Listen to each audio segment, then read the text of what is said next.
19세기 영국 교회의 부흥을 주도했던 한 인물이 있죠. 스펄전 목사님이라고 아주 훌륭하고 유명한 목사님을 잘 아실 거예요. 1800년대 영국 교회가 계속적으로 성장하고 부흥합니다. 그때 영국 교회는 주일 낮에도 오후 예배까지 있었고, 주일 저녁 예배도 있고, 수요 예배, 금요 기도회, 하우스 그룹, 각종, 그래서 선데이 스쿨 이런 어떤 기타 여하의 교회 속의 말씀과 기도와 예배에 대한 부흥이 불타올랐던 시대가 있었습니다. 특별히 많은 사람들이, 또 기자들이 이제 묻지요. 스펄전 목사님, 어떻게 교회가 그렇게 부흥하고 끊임없이 성장합니까? 그랬더니 교회를 찾아오는 모든 자들에게 대답은 하지 않고 그들을 데리고 교회 곳곳에 문이 있는데 교회 곳곳에 방을 이렇게 룸을 열어주는 거예요. 근데 많은 사람들이 이렇게 왔는데 그 문을 열어줬더니 거기서 기도하는 수십 명의 사람이 있고, 옆방에 갔더니 옆방에서 또 기도하고, 소예배실 갔더니 거기서 또 기도하고, 또 곳곳에 그룹이 모여가지고 계속 기도하는 거죠. 머리가 희끗희끗하신 분들도 방마다 문 열어보니까 기도하고, 바로 이 기도로 인해서 하나님께서 교회에 이런 부흥과 성장을 주셨습니다. 사실 우리 스펄전 목사님은 정말 유명한 대설교가잖아요. 근데 내 설교가 중요한 것이 아니라 바로 이렇게 기도하는 자들의 그 기도를 통해서 우리 교회가 이렇게 부흥하고 성장합니다 라고 하는 것이죠. 기도하는 교회였기 때문에. 여러분, 우리가 잊지 말아야 됩니다. 우리 크리스찬들은 능력과 그 힘은 언제나 기도에서 나온다는 사실입니다. 크리스찬으로 살아가지 못하는 가장 근본적인 원인은, 무력감에 빠지는 원인은 기도하지 않기 때문입니다. 환경이 아닙니다. 바빠서가 아닙니다. 기도하지 않기 때문입니다. 그래서 기도하면 싱싱해지고요. 기도하면 강해질 수 있고, 기도하면 멘탈이나 영혼이나 우리 피지컬이나 항상 싱싱하고 건강해질 수 있다고 하는 것입니다. 우리나라에도요, 지금 현재 이 시간에 가장 큰 그 예배당, 교회당이 있는데, 예전에는 우리 여의도 순복음교회였어요.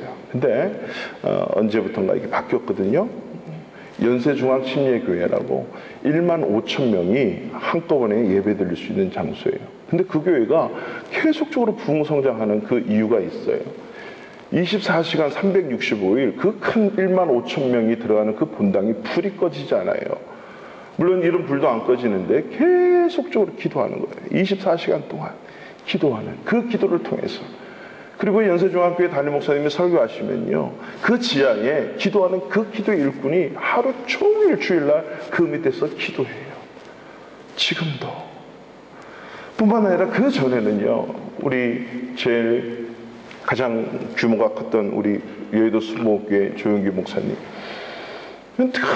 그 목사님 설교하실 때마다 그 지하방에 가면, 우리 교회도 여의도 순복음교회 출신 집사님들이 계시는데, 그 목사님 설교하실 때마다 끊임없이 기도하는 거죠. 그 기도를 통해서 교회가 든든하게 세워져요. 그러니까 그 수많은 영혼들이 교회를 통해서 주님을 만나고 구원받는 역사를 일으키지 않습니까? 어느 찬양단을 모집했는데, 그래서 들어갔는데 그 찬양단이 찬양을 안 배우고 계속 기도만 하는 거예요. 밤새도록 기도하고. 근데 놀랍게도요, 그 찬양단이 이제는 찬양 집회를 가고 찬양하러 가는데, 러시아에서, 체코에서 찬양할 때 수많은 영혼이 꼬꾸라지고 주님을 만나고 회개하고 주님을 영접하는 역사가 나타나는 거예요. 그러니까 찬양단의 가장 큰 임무는 찬양 이전에 하나님 앞에 엎드려 기도하고 하나님의 능력을 기도로 입히우는 것이라고 하는 거죠. 2019년도에 우리 지난 시간에 직분자, 재직자, 우리가 맡은 교회의 많은 사명들, 이런 일들 기도함으로 이뤄내시고 기도함으로 감당할 수 있기를 축원합니다. 기도가 능력임을 잊지 않는 2019년 한 해 되기를 원합니다. 교회에서 가장 힘든 봉사하는 기관이 하나가 있는데, 그게 뭐냐면 한국교회는 주차난이 심하니까 이 주차 관리하는 하시는 우리 성도님들이 가장 시험에 많이 드신대요. 우리나라의 운전 매너가 많이 좋아지긴 했지만 여전히 좀 그렇잖아요. 주차장을 확 돌다가 주차할 자리가 없으면 예배 안 드려요. 그냥 가요. 그리고 또 약간 문제가 있으면 뭐 예배 드리기 전에 예배 드리고 난 후에 서로 문제가 많이 발생을 한대요. 특히 이제 주차 관리하시는 집사님들이 소위 열을 이렇게 받으시고 그 다음부터 교회를 안 나오시던가 아니면 올해는 절대 주차 관리를 안 할 거야 뭐 이런 경우가 많이 있대네요. 그래서 주차 관리장 되시는 대장 되시는 이 장로님은요, 아침 일찍 그 주차 관리 대원들을 모아서 30분 이상 기도하는 거예요. 하나님, 절대 시험에 들지 않고 어떤 막무가내 같은 영혼을 만나도 사랑으로 껴안고 주차 관리 이전에 사람 관리 잘하게 해주세요. 그러고 시작한다는 거예요. 그럼 시험 안 들고 1년 동안 맡은 사명 잘 감당할 수 있다는 거죠. 우리에게 맡겨준 2019년도에 크고 작은 이 사명 앞에 기도함으로 감당해낼 수 있는 은혜가 있기를 주님의 이름으로 축원합니다. 할렐루야. 오늘 본문의 말씀은 바로 솔로몬이 성전 봉헌식 때 기도를 다 이제 마쳐요. 오늘 우리가 읽지는 않았지만 8장 22절부터 53절까지가 솔로몬이 아주 길게 기도부터 했어요. 성전을 다 지어놓고 봉헌식을 하는데 그 봉헌식 의식의 이전에 먼저 하나님 앞에 기도하는 그 기도로 시작하는 장면이 8장이에요. 그리고 그 기도를 다 마치고 이제는 그 기도의 전체 기도를 요약하고 반복하는 성격을 띠고 있는 메시지가 오늘 54절부터 61절까지의 말씀이라고 하는 거죠. 솔로몬은요, 아버지 다윗으로부터 왕권을 받은 이후로부터 철저하게 예배의 삶을 드렸어요. 가는 곳곳마다, 그때는 성전이 없기 때문에 산당을 빌려가지고 곳곳에서 하나님을 예배한 거예요. 그리고 기본 산당에 가서는 그 당시에 가장 큰 산당 중에 하나가 제사하는 곳이 그 기본 산당이었는데요. 거기서 1000번제를 드려버려요. 그랬더니 그 1000번제를 하나님이 기뻐 받으신 거예요. 너무 기분이 좋으셔서 하나님이 솔로몬이 기도를 끝났는데 물어요. 솔로몬아, 내가 너한테 뭐 해줄까? 네가 원하는 대로 한번 구해봐. 이렇게 얘기한 거예요. 그래서 솔로몬이 구하기를, 하나님, 저 오랜 왕권을 좀 가지게도 해주시고 똑똑하게도 해주시고 부도 좀 많이 갖게 해주시고 이래야 될 텐데, 이 왕이, 하나님, 제가 왕이잖아요. 왕으로서 이 사명을 감당할 수 있는, 이 모든 백성을 잘 재판할 수 있는 듣는 마음, 지혜로운 하트, 정말 잘 분별할 수 있는 마음을 좀 주세요. 이렇게 기도를 했단 말이죠. 그랬더니 하나님이 너무 기쁘신 거예요. 그 기도가 하나님 마음에 너무 쏙 든 거예요. 그래서 하나님께서 그 지혜도 주시고 명철도 주시고 총명도 주시고 뿐만 아니라 네가 구하지 않는 장수, 그 장수라고 하는 거는 뭐 오래 사는 것뿐만 아니에요. 그 부까지도, 권력까지도 주셨는데, 성경 기록에 보면 전무후무한 지혜와 부와 장수를 누렸던 자가 누구죠? 솔로몬이었다라고 하는 거죠. 예배 잘 드리고, 그리고 성전 봉헌식에 앞서서 먼저 하나님 앞에 무릎을 꿇고 하늘을 향하여 모든 회중과 함께 팔을 들고 하나님 앞에 기도하는 내용이 바로 오늘 8장 22절부터 시작이 되는 거죠. 그러니까 성전의 기능 중에 하나는 바로 예배인데, 그 예배 안에 중요한 기능 중에 하나가 기도라고 하는 거죠. 성전에서 하는 일이, 가장 중요한 그 일이 기도라고 하는 사실을 보여주는 거예요. 아직 봉헌식에 들어가지 않았어요. 그 봉헌식 이전에 기도하는 거예요. 그러니까 여러분들이 예배에 오시기 전에 오셔서 기도하는 만큼 예배 속에서 하나님 만나고요, 기도하는 만큼 예배 속에서 하나님의 능력을 체험할 수 있음을 여러분 잊지 마십시오. 새해부터 제가 좀 늘 기도해왔던 것이 있어요. 하나님, 우리 성도님들 예배 시간 좀 일찍 오게 해주세요. 사실 제가 우리 바르샤바 한인교회 와서 놀란 것 중에 하나가 뭐 많이 있는데, 주일에 분명히 10시 예배인데 10시 다 됐는데 성도들이 없어요.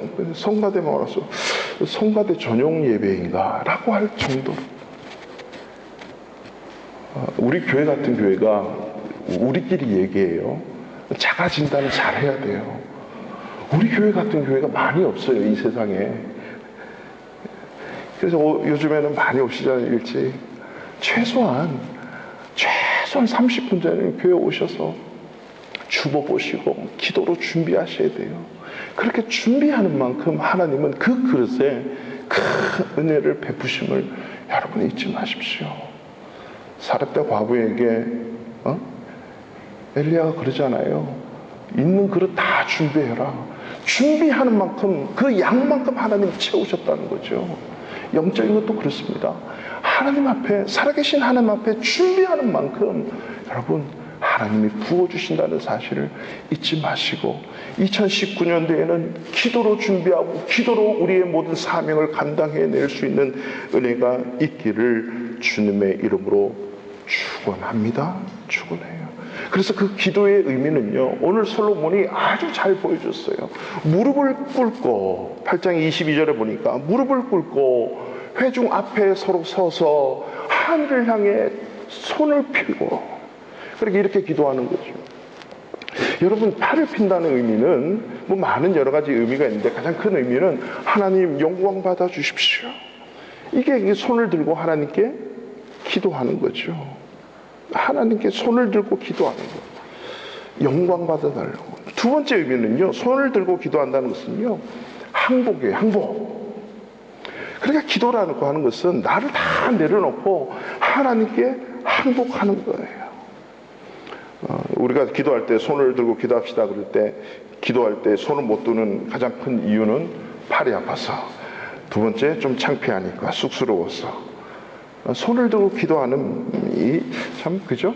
이 거룩한 습관 중에 하나 같아요. 때로는 손을 들고도 이게 절대적인 건 아닌데 손을 들고 기도하는 거. 바리새인과 서기관들이 동네 어귀에 있어서 손을 들고 기도하는 그런 외형적인 모습이 아니라 정말 마음속에서 우러나는 하나님을 향하여 손을 들고, 이게 하나님 앞에 항복하는 거거든요. 여러분, 남자분들 군대 갔다 오셨는데 혹시 항복하는 거 배우셨어요? 손을 들고 항복하는데 이렇게 손을 반쯤 들고 항복 이러면 바로 총살이에요. 이건 항복이라고 하는 의미가 아니죠. 바짝 손 들고 뒤로 돌아 그러면 뒤로 돌고 엎드려 그러면 엎들고 완전히 항복하는 모습처럼 기도하는 것은 하나님, 내 생각, 내 인격, 내 모든 것을 다 내려놓습니다. 주님 앞에 항복합니다. 이 의미거든요. 출애굽하자마자 이스라엘 민족들이 아멜렉하고 전쟁을 해요. 뭐 전쟁 도구도 없습니다. 군사도 없습니다. 훈련된 그런 그 요원도 없어요. 근데 하나님께서 산에 올라가가지고 모세 보고 손을 들고 기도하라는 거예요. 손이 내려오면 지고 올라가면 이기고, 너무 아프니까 아론과 훌을 양쪽에 둬가지고 끝까지 손을 들게 하잖아요. 이것은 무엇입니까? 하나님 앞에 항복하면 하나님이 전쟁에서 승리케 해주신다는 약속과 그 놀라운 의미가 있지 않습니까? 기도라고 하는 것은 그래요.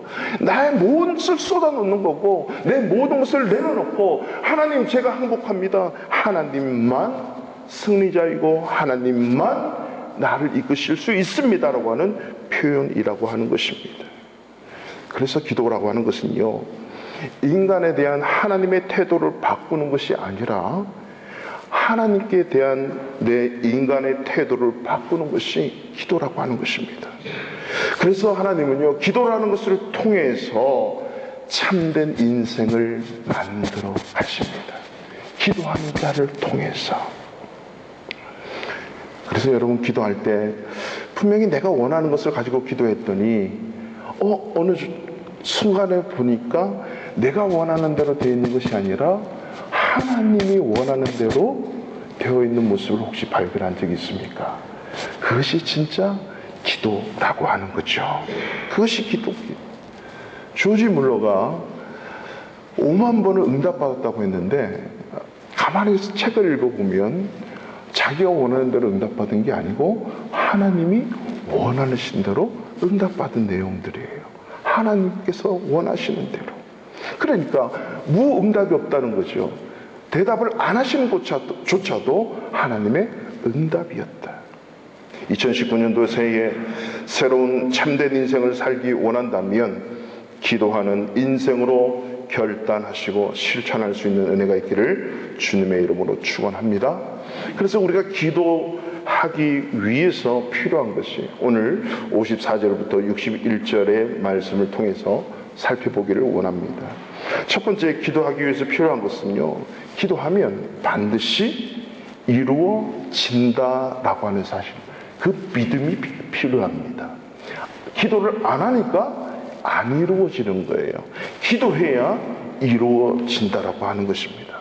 왜냐하면 하나님은 믿는 자들에게 기도라고 하는 것은 특별한 권리를 주셔서 하나님의 뜻을 이루어가게 하시거든요. 그러니까 기도해야만이 그 응답되고 기도해야만이 이루어진다는 것을 볼 수가 있는 겁니다. 기도 안 하면 이루어질 수가 없습니다. 오늘 56절 말씀 한번 읽어보실까요? 시작. 여호와를 찬송할지로다. 그가 말씀하신 대로 그의 백성 이스라엘에게 태평을 주셨으니 그 종 모세를 통하여 무릇 말씀하신 그 모든 좋은 약속이 아멘. 솔로몬의 기도를 통해서 보니까, 솔로몬이 기도하면서 보니까 모세를 통해서 하나님이 약속하셨던 말씀이나 그리고 자기 아비 다윗을 통해서 하셨던 모든 말씀들이 다 이루어진 거예요. 좋은 약속이 하나도 이루어지지 아니함이 없다. 다 이루어졌다라고 하는 거죠. 기도하다 보니까 하나님께서 그 기도의 내용을 다 이루게 하셨음을 알 수 있는 거예요. 오늘 솔로몬이 기도한 내용을 우리가 다 읽지는 않았습니다. 8장 성경책을 가지고 계신 분들은 8장 22절부터 쭉 보시면 솔로몬이 기도의 내용을 쭉 읊었죠. 그 수많은 내용들을 우리가 다 살펴보기는 힘들고요. 하나님 앞에 부르짖어 기도하고 이곳에서 기도하는 기도를 들어달라는 겁니다.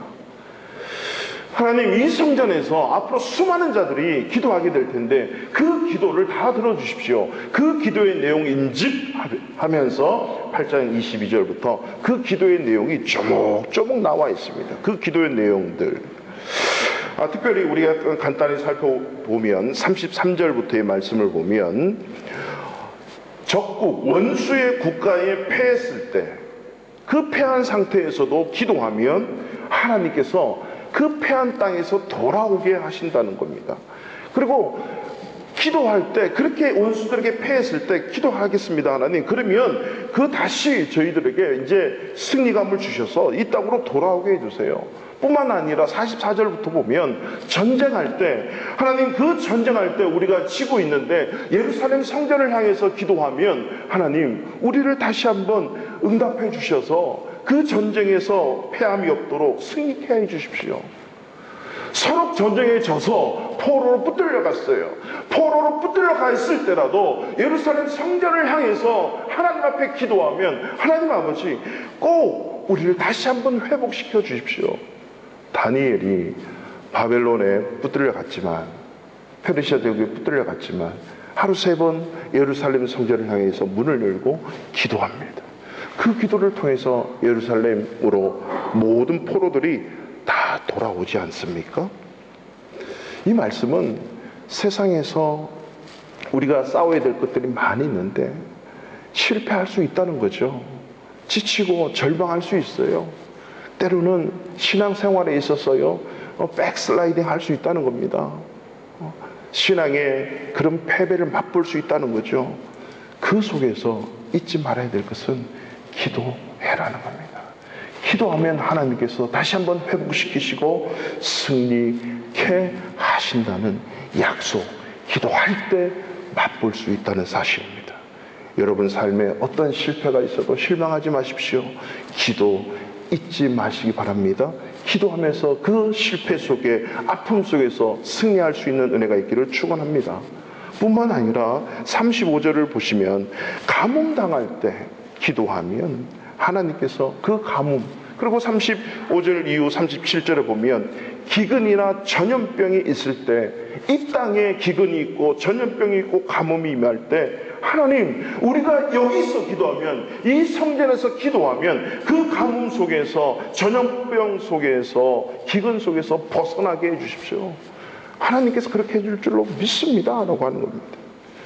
오늘날 우리가 살아가면서 크리스찬들이 환경이 주는 어려움들이 많이 있어요.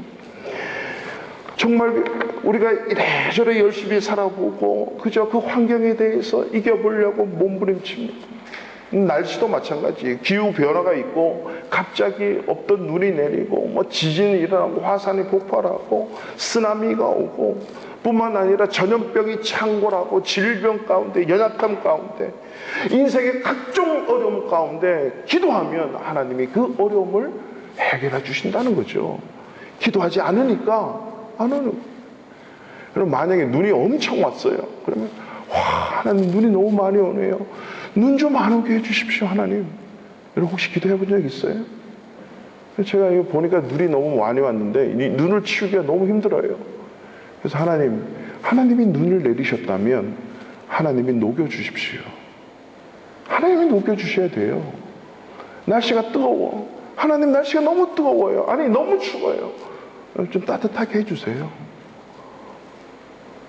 이 하나님께서 하시는 일이지 않습니까? 우리가 기도하면 이런 전염병이나 기근이나 가뭄뿐만 아니라 우리가 일상생활에 오는 숱한 어려움 속에서도 기도하면 하나님께서 그 어려움을 극복하고 이길 수 있는 힘을 허락하시는 거예요. 문제는 기도하지 않는 것이 문제라고 하는 것이에요. 어떠한 것이라도 기도하면 하나님이 들으시고 응답하심을 믿으시기 바랍니다. 예수님께서 우리에게 기도를 가르쳐 주셨는데 주기도문이잖아요. 그 주기도문에서도 뭐라 그래요? 일용할 양식을 달라 기도해라. 필요한 것 있으면 기도하라는 거죠. 문제는 필요한 것 있는데 기도 안 하니까 응답을 맛볼 수 없다는 겁니다. 이러한 은혜가 올해 여러분 삶의 어떤 경우에라도 기도로 승리할 수 있는 은혜를 맛볼 수 있는 기도의 사람 되시기를 축원합니다. 두 번째로 보면 기도라고 하는 것은요, 우리의 시선을 하나님 앞에 고정시키는 것입니다. 우리의 시선을 하나님께 고정. 우리 58절 말씀 한번 보시죠. 58절 다 같이 읽습니다. 우리의 마음을 주께로 향하여 그의 모든 길로 행하게 하시오며 우리 조상들에게 명령하신 계명과 법도와 율례를 지키게 하시기를 원하오며 61절입니다. 그런즉 너희의 마음을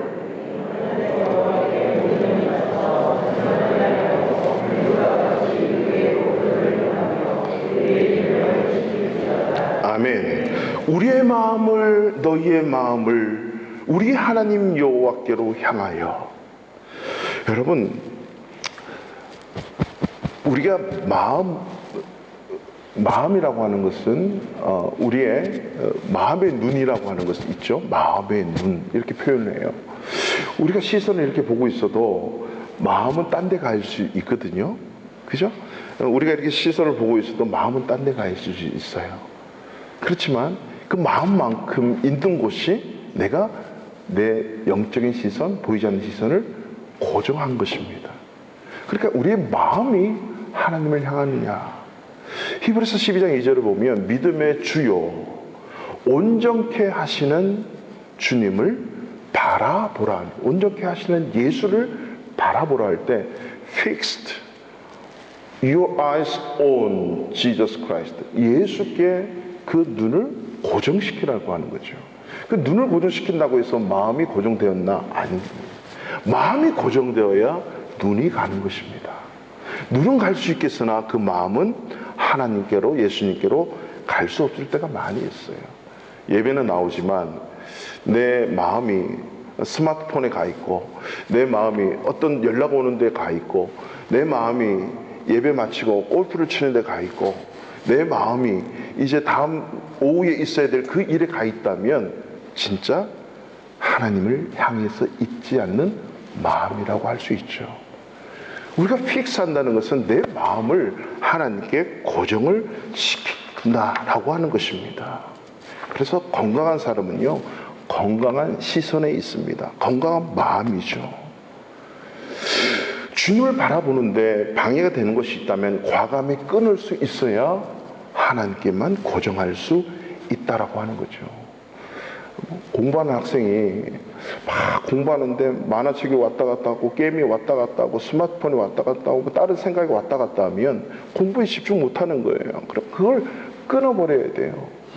그 마음을 책상 앞에 앉아 있다고 해서 눈이 있다고 해서 이게 시선이 고정이 된 건 아니잖아요. 근데 마음이 어디 있는가가 중요하죠. 바로 그거예요. 하나님께 내 마음을 고정할 수 있는 거. 이거는 사실적인 일은 아닌 것 같은데 이 글을 읽고 참 의미가 있구나 이렇게 생각을 했어요. 어떤 거냐면 그 레오나르도 다빈치가 최후의 만찬, 그 참 아주 천재적인 화가였잖아요. 그 썰이 있어요, 글이. 근데 진짜인지 아닌지 저는 검증이 안 됐지만 참 이 의미가 있어서 여러분에게 소개를 시키는데, 레오나르도 다빈치가 최후의 만찬을 정말 정성을 다해 10년을 구해 인생을 다해 그렸잖아요. 그걸 다 완성을 시켰는데 사람들이 와 감탄을 하면서, 많은 사람들이 이야 저 은자는 말이야 살아있어, 저 성찬의 잔이 정말 살아있고, 거의 다 이렇게 얘기를 하는 거예요. 근데 다빈치가 와 나는 이 그림에 실패했어.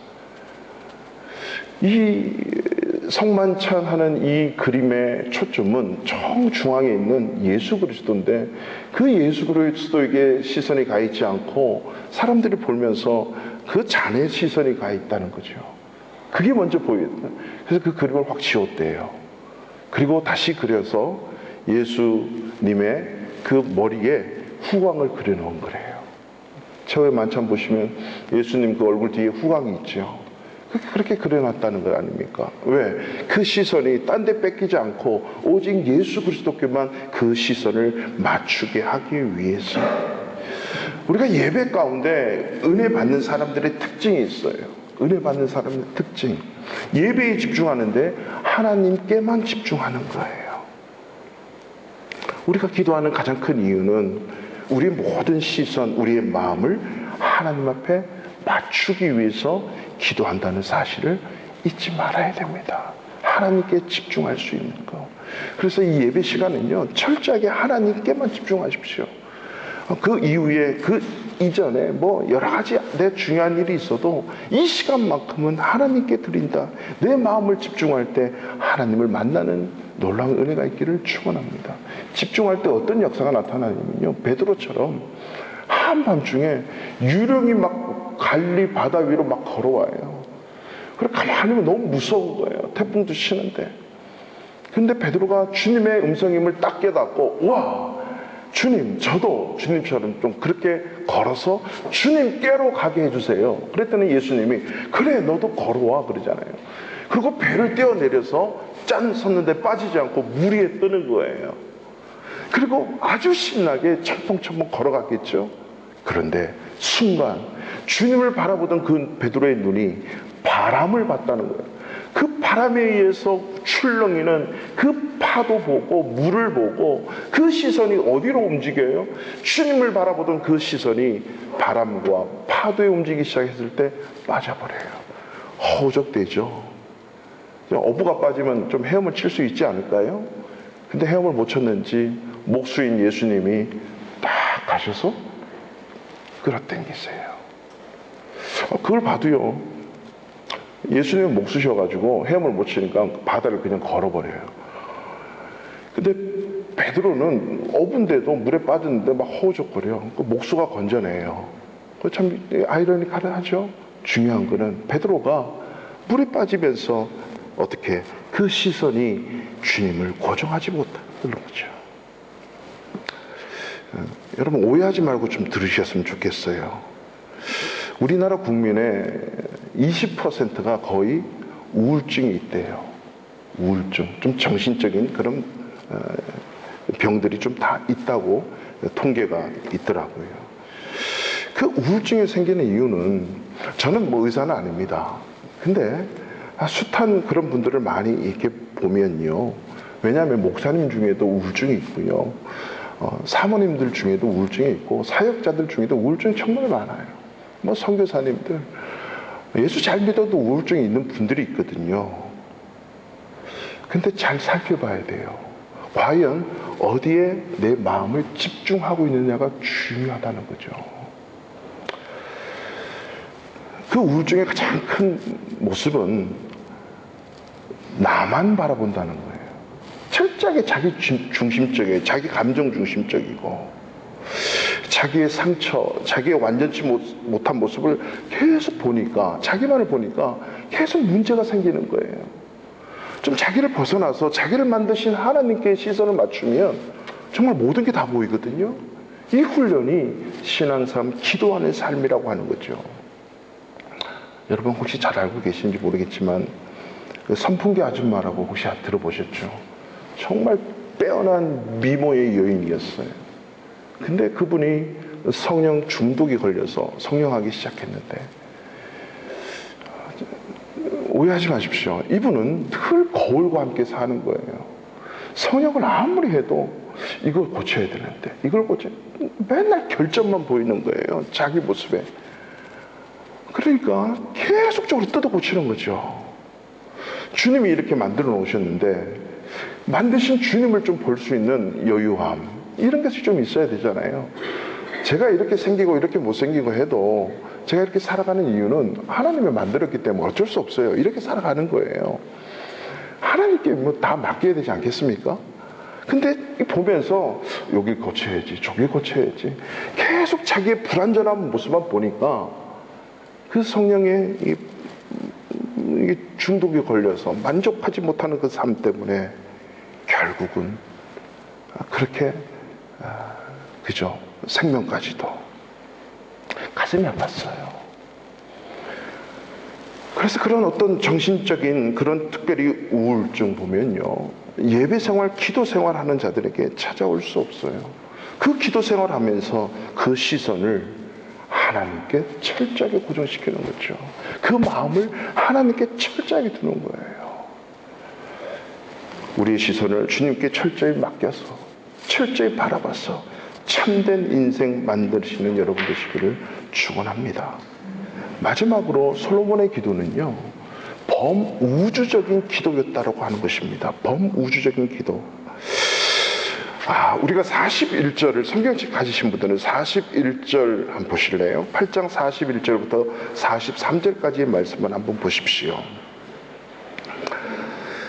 또 주의 백성 이스라엘에게 속하지 아니한 자, 곧 주의 이름을 위하여 먼 지방에서 온 이방인이라도 그들이 주의 크신 이름과 주의 능한 손과 주의 펴신 팔의 소문을 듣고 와서 이 성전을 향하여 기도하거든 주는 계신 곳과 하늘에서 들으시고 이방인이 주께 부르짖는 대로 이루사 땅의 만민이 주의 이름을 알고 주의 백성 이스라엘처럼 경외하게 하시오며 또 내가 건축한 이 성전을 주의 이름으로 일컫는 주를 알게 하옵소서.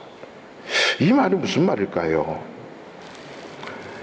하나님을 모르는 이방인, 그 이방인들이 이 성전에 와서 기도하면, 이 성전을 향해서 기도하면 이스라엘 백성들처럼 하나님을 경외하는 자로 만들어주시고, 어떤 기도를 하더라도 이방인들이 기도하면 그 기도 꼭 이루어 주십시오 라고 하는 기도를 솔로몬이 하고 있단 말입니다. 마치 예수님께서 6월절을 맞이 다 해서 성전에 올라갔더니 성전이 개판인 거예요. 물건을 사고 팔고 짐승이 왔다 갔다 하고, 예수님이 거기서 화를 내시면서 다 둘러엎어버려요. 그리고 하신 말씀이 뭐죠? 내 집은 만민이 기도하는 집이라. 할렐루야. 만민이 기도하는 집이에요. 이 어원은요, 만민들이 와서 기도하는 집이고 만민을 위해서 기도하는 집이라고 하는 의미예요. 즉 교회, 성전은요, 솔로몬이 기도했던 것처럼 이상으로 예수님이 직접 내 집은 만민이 기도하고 만민을 위해서 기도해야 된다는 겁니다. 저와 여러분의 기도의 지경이 넓혀질 수 있는 은혜가 있기를 원합니다. 기도 제목 물으면 기도 제목이 없대요. 가슴이 아파요. 우리 구역장님들께서 기도 제목 물으면 지난주와 동일, 어떻게 지난주와 동일할 수 있을까? 이 기도의 지경을 우리는 좀 넓히셔야 돼요.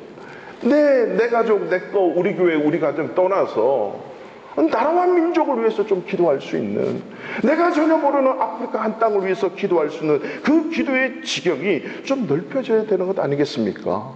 나만 위해서 기도하지 말고 우리 성도 한 사람을 위해서도 10초만 해도 이거는 몇 분이에요. 몇십 분이에요.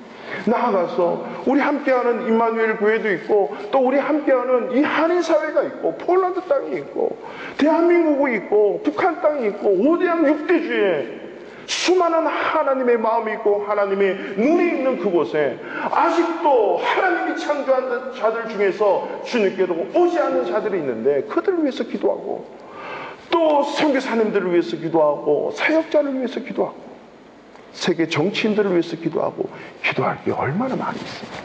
그렇지 않겠어요? 기도의 지경이 넓혀져요. 솔로몬은 바로 그들을 위해서 기도하는 거예요. 하나님, 우리 이스라엘뿐만 아니라 이방인조차도 이곳에 와서 기도하게 하시고 이방인조차도 예루살렘을 향해서 기도하면 그 기도 다 들어주십시오. 그리고 결국은 이스라엘처럼 하나님을 경외할 줄 아는 자가 되게 해 주십시오. 저와 여러분들의 기도의 마지막 종착역은요, 여러분이 단 한 번도 볼 수 없었고 생각하지 못했던 그 한 나라의 한 영혼이 하나님을 경외하고 예수를 믿게 되는 것, 그것을 놓고 기도하셔야 됩니다. 이게 기도의 마지막이에요. 그래서 우리 교회는요, 이 교회라고 하는 곳은 기도하는 집이 되어야 되고 만민을 위해서, 만민을 향해서 기도해야 돼요. 우리 교회 얼마나 좋습니까? 이 폴란드 땅에서 정말 좋다고만 하지 말고 이 유럽에 있는 수많은 한인들도 오고 수많은 이방인들까지도 와서도 이곳에서 함께 기도하고 이곳을 향해서 기도하고 어떤 기도를 하더라도 기도가 응답되는 놀라운 일들이 일어나는 우리 바르샤바 한인교회 되기를 축원합니다. 점점 넓어져요. 기도의 지경이. 나만 위해서 기도하지 말고 5대양 6대주의 그 영혼들을 향해서 기도할 줄 아는. 제가 2010년도에 처음으로 인도를 갔는데 인도를 간다고 결정에 대해서 있는데 어떤 그 당시에 제가 있었던 교회 집사님이 오셨어요. 목사님, 인도에 가시면 이 선교사님이 계신지 꼭 알아봐 주세요. 근데 그 선교사님 성함을 받아보니까 사실 그 당시만 해도 인도에 한국인 선교사님이 400가정이 계셨어요. 별로 안 놀래네요. 400가정. 그렇죠? 13억의 400가정은 별로 많지가 않아요. 그렇죠?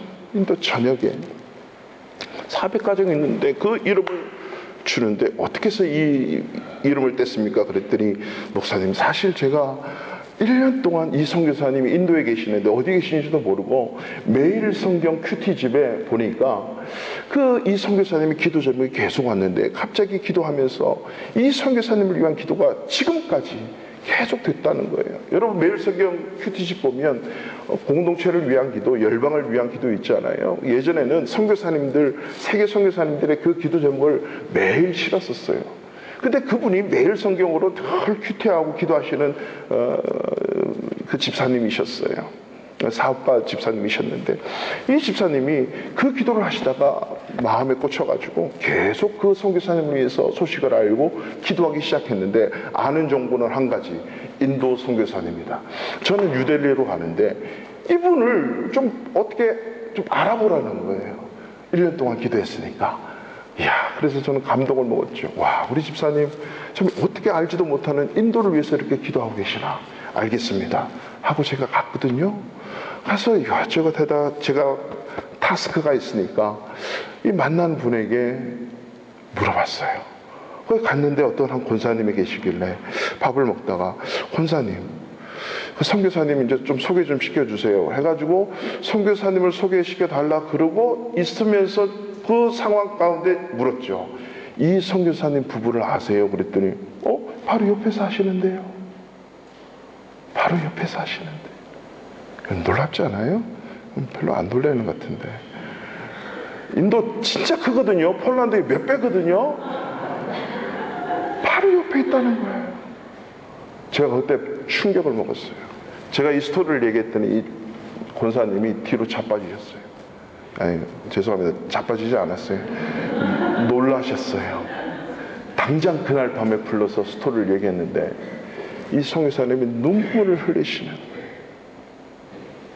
그 숱한 어려움 속에서 이 기도하는 사람 1년 전부터 회복되기 시작했는데 오늘 그분 때문에 저희가 1년 전에 그 고통스러운 가운데서 죽을 병도 생겼겠죠. 그 어려운 환경 속에 극복할 수 있었던 것은 이분의 기도였구나. 물론 이분뿐만 아니죠. 기도하는 자들의 그 기도 때문에 1년 동안 이렇게 회복할 수 있는 은혜를 주셨구나. 우시더라고요. 얼마나 감동적이에요. 그래서 당장 그때는 카톡도 없었어요. 그죠? 카톡 없었잖아요. 2010년 초반에 막 이제 스마트폰 생기기 시작한 그 즈음에 그 메일을 썼어요. 집사님 드디어 찾았습니다. 그랬더니 다시 왔어요. 목사님 꼭 한국 오시면 만나게 해주십시오. 10년 가까이 됐는데 지금까지 후원하고 계시고, 이 집사님은요, 그 직원들이요, 물론 한국인도 있는데 인도, 네팔, 우즈벡, 파키스탄 세계 각국의 노동자들을 불러 모아요. 왜 그런 줄 아세요? 인력값이 싸서? 아니요. 복음 전해서 자국으로 돌려보내기 위해서 이 집사님이 자기 사업장에 그 외국인을 사용하시는 거예요. 왜? 복음 전해서 예수 믿게 하기 위해서.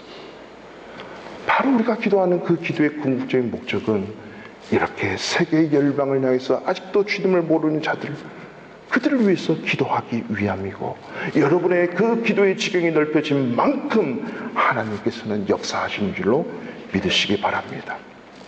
사랑하는 성도 여러분, 교회의 가장 큰 기능 중에 하나는 기도입니다.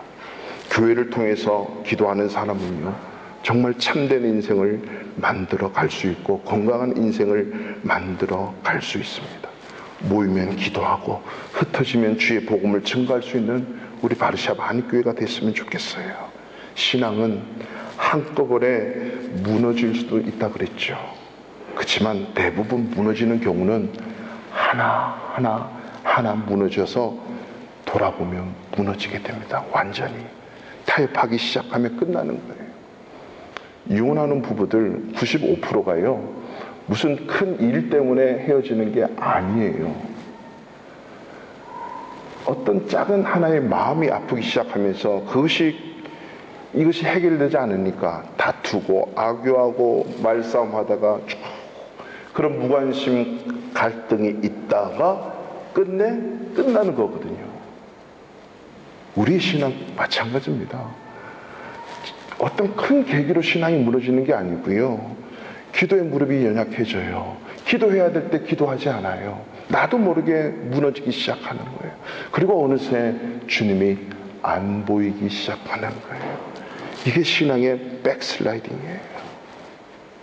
사랑하는 성도 여러분, 우리가 쉼 없이 10시간 열심히 일하는 것도 필요한데 1시간 열심히 기도하고 1시간 뇌를 쉬게 하고 8시간 일할 때 20시간 이상 일하는 능력을 맛볼 수 있는 것은 우리에게 주신 하나님의 특권임을 잊지 마십시오.